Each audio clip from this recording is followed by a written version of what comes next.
మాజీ ఎంపీ గోరంట్ల మాధవ్కి 14 రోజులు రిమాండ్ విధిస్తూ నిర్ణయం తీసుకుంది కోర్టు. ఈ నెల 24 వరకు కూడా రిమాండ్ విధించింది special mobile court. Gorantla Madhav సహా 6గురికి రిమాండ్ విధించింది. నెల్లూరు జిల్లా జైలుకు గోరంట్ల మాధవ్ తరలిస్తున్నారు.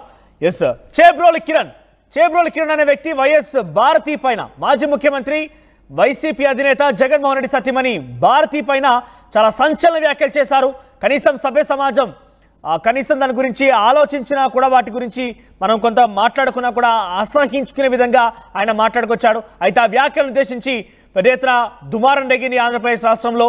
ఆ తర్వాత వెంటనే కిరణ్ చేబ్రోల్ని అరెస్ట్ చేశారు పోలీసులు. ఆయన మంగళగిరి పోలీసులు గుంటూరు తరలిస్తుండగా మార్గ మధ్యలో పోలీసు ఎస్కాట్ని ఆపి గోరంట్ల మాధవ్ నానా హైరాణ సృష్టించారు, హైటెన్షన్ క్రియేట్ చేశారు. ఏకంగా పోలీసుల పైన కూడా దురుసుగా ప్రవర్తించారు. నిందితుడిని చేబ్రోలు కిరణ్ పైన దాడి చేయబోయాడు. ఆగ్రహంతో ఊగిపోయాడు. ఈ నేపథ్యంలోనే పోలీసుల విధులకు ఆటంకం కలిగించారు. ఒక నిందితుడి పైన పోలీస్ సమక్షంలో దాడి చేయబడిన విషయం పైన గోరంట్ల మాధవ్ పైన నాన్ అవైలబుల్ కేసులు నమోదయ్యాయి. తాజాగా ఇప్పుడే ఆయన్ని వైద్య పరీక్షలు ముగించేసుకొని గుంటూరు ఆసుపత్రి నుంచి మొబైల్ కోర్టుకి సమర్పించారు. మొబైల్ కోర్టు వెళ్ళిన తర్వాత ఆయన 14 రోజులు రిమాండ్ విధిస్తూ కోర్టు నిర్ణయం తీసుకుంది. సో 24 తేదీ వరకు కూడా ఆయన ఎక్కడ ఉండబోతున్నారు. ఆయనతో పాటుగా మరొక 6గురి పైన కూడా కేసు నమోదైంది. 6గురికి కూడా రిమాండ్ విధిస్తూ నిర్ణయం తీసుకుంది.